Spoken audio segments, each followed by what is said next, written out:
Salam yoldaşlar, Hədəf kurslarının ötən gün keçirdiyi blok imtahanın 11-ci sinif 4-cü qrup üzrə fizika fənnindən situasiya suallarına nəzər yetirək. Başlayaq. Transformasiya əmsalı 10/5 olan transformatorun birinci dolağında gərginliyin zamanı asılı tənliyi U1 bərabər 150 sinus 120 t şəklindədir. 88-ci sualda deyilir ki, transformatorun ikinci dolağındakı sarğıların sayı 100 olarsa, ikinci dolaq, yəni N2 100 olarsa, birinci dolağındakı sarğıların sayını tapın deyir. Transformasiya əmsalı K hərfi ilə işarə olunur və K bərabərdir birinci dolaqdakı sarğıların sayı bölünsün ikinci dolaqdakı sarğıların sayına. Bu arada birinci dolaqdakı sarğıların sayını tapanda N1 bərabərdir K vurulsun N2-yə. Bizə transformasiya əmsalının qiymətini 10/5 verir.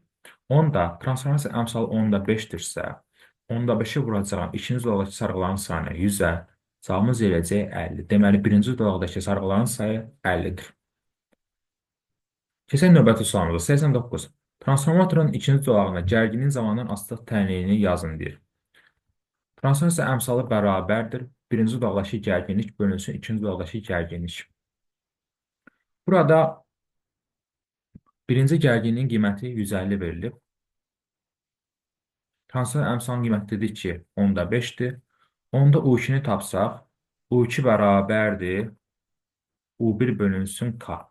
Yəni 150-ni böləcəyəm 10/5-ə. Bu da bizə verəcək 150 vurulsun 2, yəni 300 volt. Onda gərginliyin zamanı asılı tənliyi yazsaq, bu 2 bərabərdir. Neçə tapdım? 300 tapdım. 300 sinus omegası sabit qalır. Yəni burada omega 120-dirsə, burada da 120 olacaq. 120 T. Omega tezlik dəyişmir burada. 90. Transformatorun yüksəlici və alçalıcı olduğunu yazın deyir.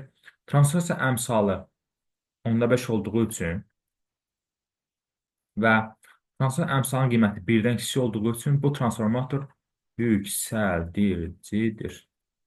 Əgər 1-dən böyük olsa alçaldıcı, 1-dən kiçik olsa isə yüksəlici olur. Bizə də burada transformasiya əmsalının qiymətini 10/5 verdiyi üçün, yəni 1-dən kiçik olduğu üçün qiymət bu transformator yüksəldici transformator olur. Situasiya izahlarına baxdıq yoldaşlar. Növbəti izahlarda görüşənəcək. Özünüzdən müğəyyət olun.